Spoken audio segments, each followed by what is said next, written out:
Memalsukan surat izin mengemudi atau SIM, 3 pria asal Kabupaten Lahat berinisial DN, YU, dan DM diamankan polisi di tempat berbeda-beda.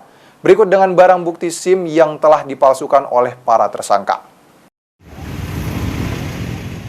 Ketiga pria berinisial DN, YU, dan DM diamankan oleh polisi karena terlibat dalam perkara pemalsuan surat izin mengemudi atau SIM.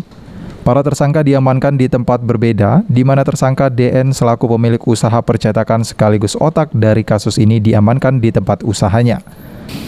Lalu YU dan DM diamankan oleh petugas di lokasi berbeda di Kota Lahat. Dalam pengungkapan ini, petugas berhasil menyita barang bukti sejumlah SIM jenis B2 umum yang telah dipalsukan oleh ketiga tersangka.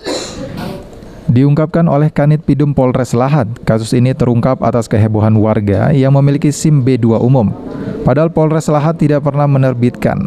Atas dasar tersebut, petugas langsung melakukan penyelidikan dan berhasil mengungkap kasus ini. Dihebohkan dengan banyaknya orang memiliki SIM B2 yang diterbitkan oleh Satlantas, sedangkan Satlantas sendiri tidak menerbitkan SIM B2, maka Satlantas dengan Satreskrim berkoordinasi untuk bisa mengungkap kasus pembuatan SIM palsu.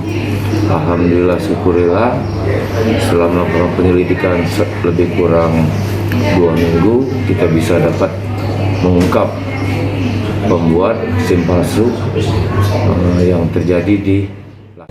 Selanjutnya oleh polisi, para tersangka dijebloskan dalam sel tahanan Polres Lahat. Kini Polres Lahat masih mencari satu lagi pelaku yang terlibat dalam perkara ini.